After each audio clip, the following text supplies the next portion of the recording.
How can someone disappear from the face of the earth when they leave behind a trail of baffling clues?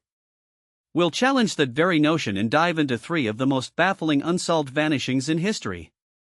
Each story holds a fragment of truth that refuses to fit together, pulling you into a world where facts evaporate just like the victims themselves.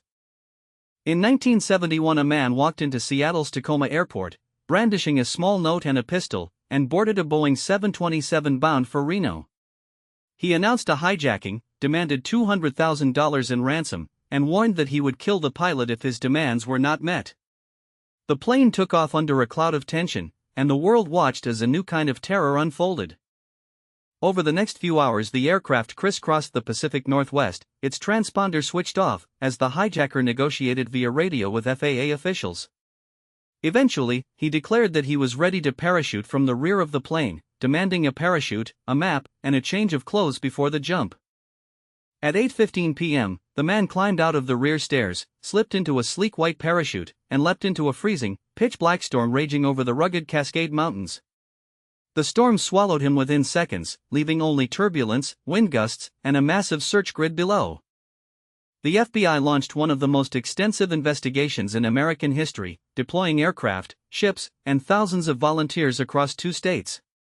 Despite locating the ransom money a month later, not a single fragment of the hijacker's body, parachute, or the remaining cash was ever recovered, leaving the case a modern legend of vanished wealth.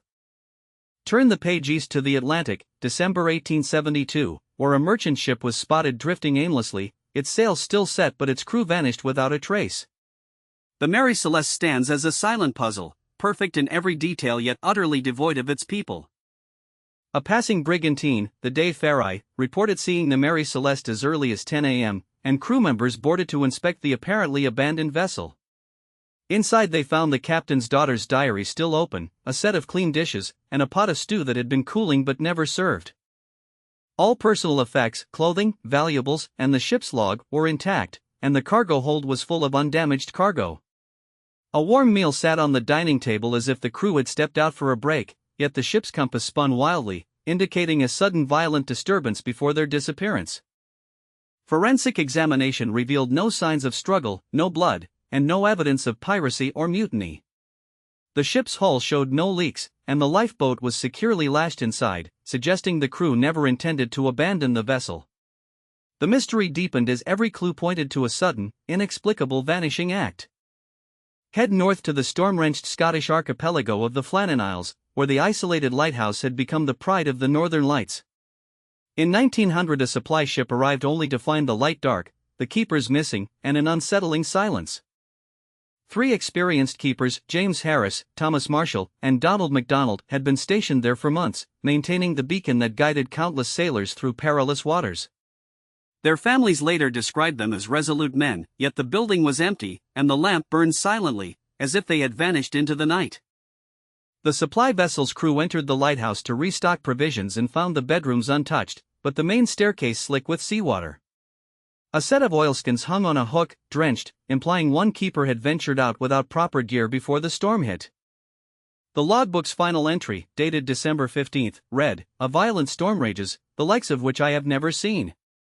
Yet meteorologists later confirmed no such storm ever struck the islands that night. The entry remains a chilling echo of a terror that never left the pages. All 3 keepers vanished without a trace, their bodies never recovered, and the lighthouse's record of that night remains a solitary, haunting note. To this day, historians debate whether a freak wave, a rogue storm, or something far more inexplicable claimed them.